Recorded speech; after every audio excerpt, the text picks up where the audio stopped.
No, I'm not a writer.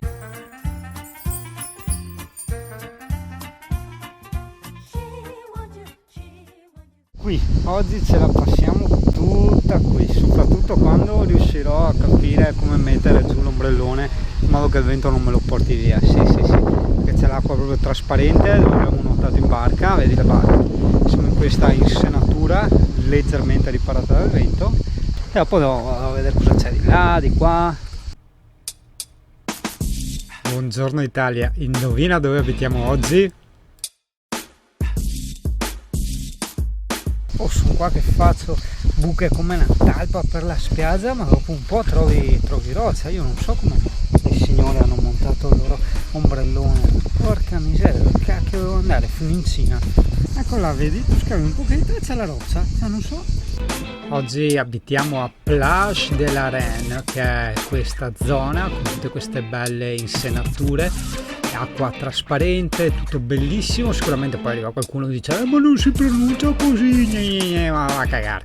E per raggiungere questa zona tu devi tenerti cassis alle spalle, ossia guardando il mare, alla destra il porto, alla sinistra la rocca e tu prosegui sempre a sinistra oltre la rocca. La temperatura dell'acqua è abbastanza freddina, ovviamente arriva, si sta da Dio, arriva un po' la temperatura da piscina, no? Qua ero io sì che provavo a mettere l'ombrellone, no? Non ce l'ho fatta, mi è volato via.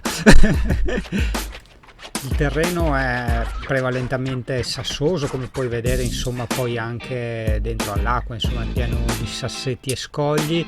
Indispensabili le scarpette da fiume, diciamo, perché scivoli in una maniera incredibile e poi ti fai male i piedi, insomma, ecco. Perché noi siamo zingani, sì, ma zingani accessoriati. Poi qua avevo beccato anche un granchietto, ma la Pro non me l'ha ripreso, brutta stronzetta.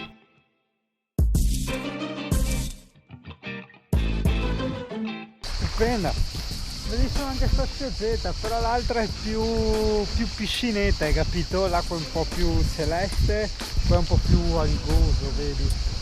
E forse perché anche un po' più verso il mare aperto, è un po' più blu scuro verso la fine, no? Mentre di là è più carino.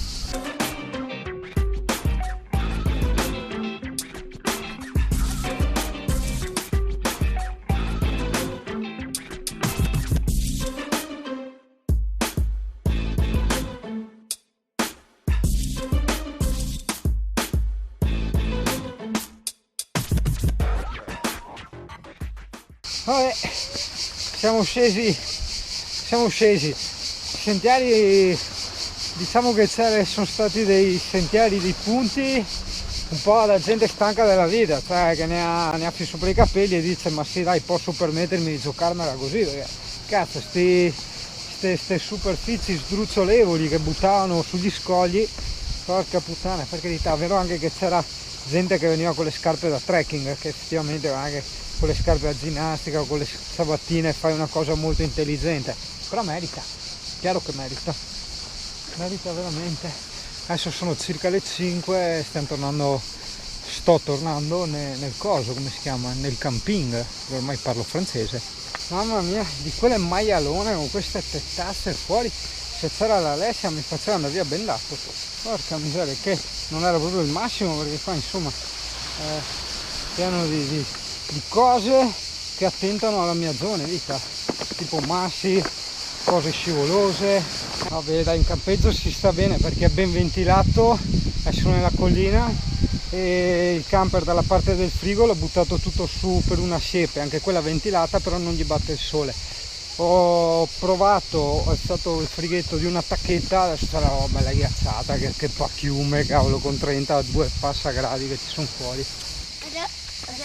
Prego. Cari, questi portano anche i cagnolini, tanti border collie ho visto qua, border collie e Yorkshire. Ok, ciao spiaggetta, vado avanti, vado un po' a cenare, perché qua ultimamente non pranzo mai e ceno e basta.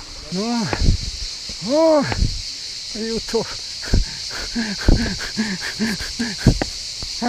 Camperino dove mi porti, Porco cane, pensa che io abito qui, cioè ridendo e scherzando, cioè, abitando nel camper, anche se io mi muovo per una vacanza, comunque sto abitando, cioè sto continuando ad abitare, casa mia.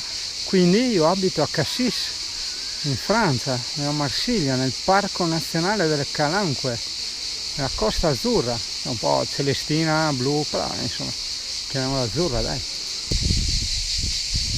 E pensa che prima, cazzo ancora salita, no? Prima c'era un ragazzino, anche lui aveva avuto 16-17 anni, targato Germania con l'RS 125 Aprilia, no? Mi ricordava la mia prima avventura che avevo fatto io, che anch'io ero andato in Francia col 125, e quindi anche lui, avendo il 125, non ha fatto autostrada, 3 stradine normali, una bella avventura. Lui un po' più avventuroso di me perché aveva lo zaino con la tenda, no? E io, vabbè, ero andato quella volta in un alberghetto, sai, non avevo mai valutato il discorso campeggio, non avevo mai avuto nessun amico che andava in campeggio, quindi l'idea del campeggio proprio non mi aveva mai sfiorato. È stato bello però fare quei percorsi di questo parco nazionale, no?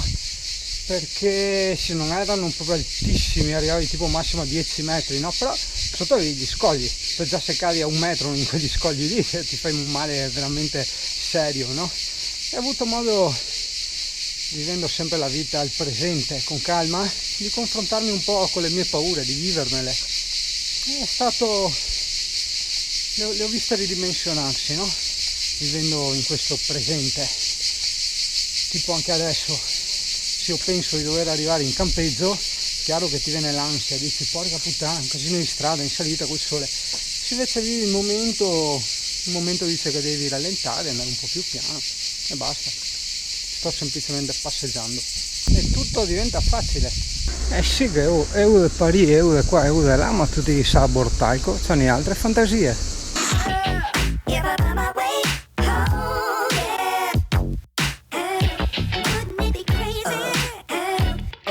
E qui, da quel che mi sembra di capire, le bancarelle tipo un mercato ci sono tutti i giorni, solo che invece di vendere le solite cineserie trovi l'artigiano del legno, trovi quello delle borsette in vimini, cioè trovi roba un po' più tipica, no?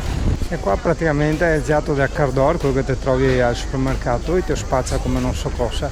Ecco qua, allora i Borboni, i va là, il Petit Casino, e ciò sia Schweppes alla mela, però c'è anche chi sta peggio, tipo quello che viene in ambulanza, quindi insomma dai.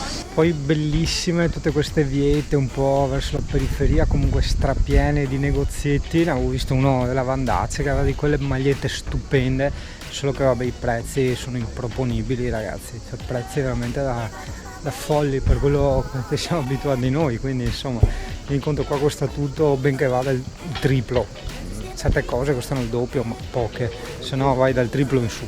Il campeggio invece non è male, non so se l'ho già detto, 18 euro al giorno, fai la doccia lì, è comodo, no? Non sporchi neanche il bagno del camper. Il frigo tanto era strapieno, sono partito strapieno, quindi ti credo che dopo faccio quelle ronfate, cazzo, faccio quelle camminate qua chilometriche su ste colline, su e giù, e d'altronde la Francia è così. E dopo, quando sono nel mio camperino, devo stravaccare le gambe e sto là, boh! Che se mi viene voglia, attaccato al campeggio dove c'è il supermercato, sto U-Express, c'è il camioncino che fa la pizza, si chiama proprio Camion Pizza, vedi là attaccato all'insegna U-Express che c'è scritto Camion Pizza. Camion Pizza a partire dalle ore 18. Sai che oh, senti odore di cose, il baguette ovunque, che alla fine altro non è che pan crudo alla fine. Te credo che gli è tutti magri qua, tra il caldo e tutte ste salite qua, porca miseria, anche io avrò buttato giù qualche chilo.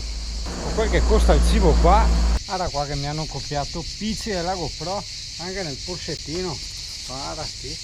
La GoPro la accendo sempre troppo tardi, ma tipe che non ci sono qui con la moto, una con l'RSV1000 personalizzata rosa. Yeah, questi sono venuti con questo vecchio Bedford, da dove? Slovenia? BZK, dov'è?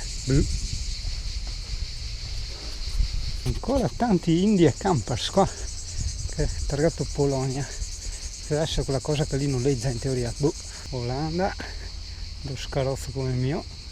Ok ragazzo, sei arrivato alla fine. Allora, sì, no, non c'entra niente l'alien qua, è che avevo bisogno di una foto per parlare sopra, no? Allora, questa spiaggia l'abbiamo terminata, la volta successiva, aspetta che provo no, rimurginare, a rovistare nella mia memoria dove che siamo andati, ah sì, poi siamo andati sempre a Cassis in una spiaggia un po' più turistica, ma comunque molto bella. E niente, basta, guardate il prossimo video, vai Mona.